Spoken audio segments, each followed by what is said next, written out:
Phasmophobia has 24 ghost types, each with their own unique abilities. One ghost could explode a large pile of items, while others will quietly drain your sanity with no indication. Today, we're going to go over 10 hidden ghost abilities you didn't know in Phasmophobia. Just a disclaimer that some of these are going to be more well known, but worth mentioning as they're too subtle or you might not even know without outside knowledge. Starting off, we have the Jinn. Usually this is just the ghost that never turns the breaker off, but actually has a pretty powerful ability. If a player is nearby and the breaker is turned on, the Jinn will occasionally lower the sanity of one player that is in the same room or 3 meters away by 25%. And when this ability triggers, the EMF will also give a reading on the fuse box. Just be careful not to confuse an interaction with this. If you're curious about what 3 meters looks like, the tier 1 Crucifix actually has the same range. This ability can be quite deadly, especially when you're playing solo, as it will drop your average sanity by a whole 25%.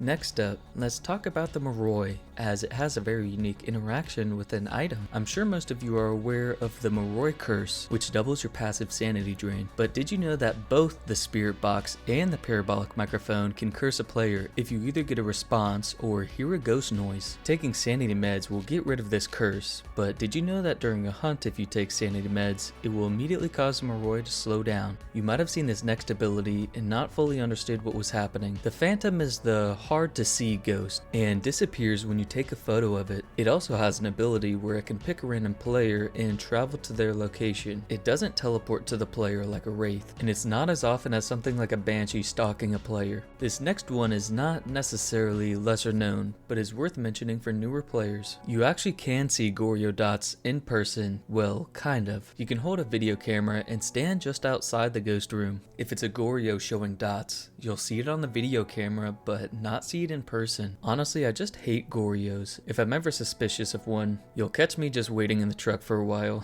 Something else to note about the Goryo is that it will never change ghost rooms on any difficulty. Just be careful with the monkey paw, as wishing for sanity will cause the ghost to change ghost rooms, even if it's something like a banshee or a Goryo. Let's talk about the demon. This is another one you probably know, but the Crucifix range will increase by 50% if the ghost is a demon. It's something that can occasionally be helpful to identify a demon, as the Crucifixes always seem to be preventing a hunt. On small maps this isn't very helpful, but on medium and large maps, or any ghost room that's pretty large, you will notice the Crucifix seem to be more consistent. It's something to take with a grain of salt, but shouldn't be counted out either. Here's one most players misinterpret, and that of course is the behavior of a Hantu. The ghost that turns the breaker off more often is actually the Hantu and not the Mare.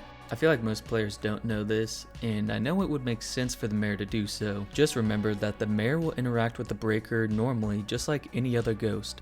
Speaking of Mare, it can hunt at 60% sanity in the dark or 40% with the lights on, or so it may seem. Did you know that if the light is switched in the on position, the fuse box can be off or broken, and the 40% threshold will still apply? Just keep in mind if the lights are destroyed, this trick does not work.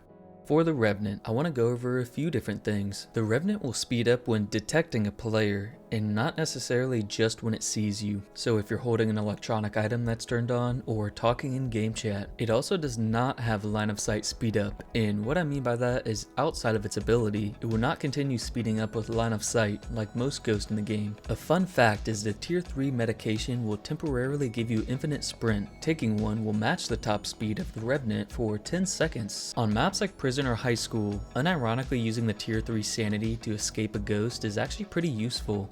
Let's move on to the Onryo. It revolves around things like campfires or firelights. When a player dies, the Onryo will continue to blow out fire sources at a higher frequency. The more dead players, the more it increases. It also isn't just firelights, but lighters, campfires, and candles that are found on maps. The lit candles in sunny meadows in the chapel used to count for its ability, as well as the blow out a firelight objective, but this was recently changed and no longer the case. We'll end things off with the Shade.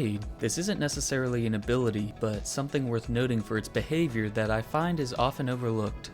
The Shade cannot perform an interaction or ghost event if it's in the same room as a player, but it can wander to an adjacent room and either interact or perform ghost events through the wall. It kinda seems like the ghost is in the same room as you, but in reality just roam nearby and is doing things from a distance. I know a shade is always dead obvious, but it's worth noting as some people try and rule out shade whenever this happens. Let me know any other weird behavior or lesser known abilities in the comments below. If you're looking for people to play Phasmophobia with, I also have a Discord server with a link in the description. Also, if you like this video, please consider leaving a like or even subscribing. And as always, thank you so much for watching.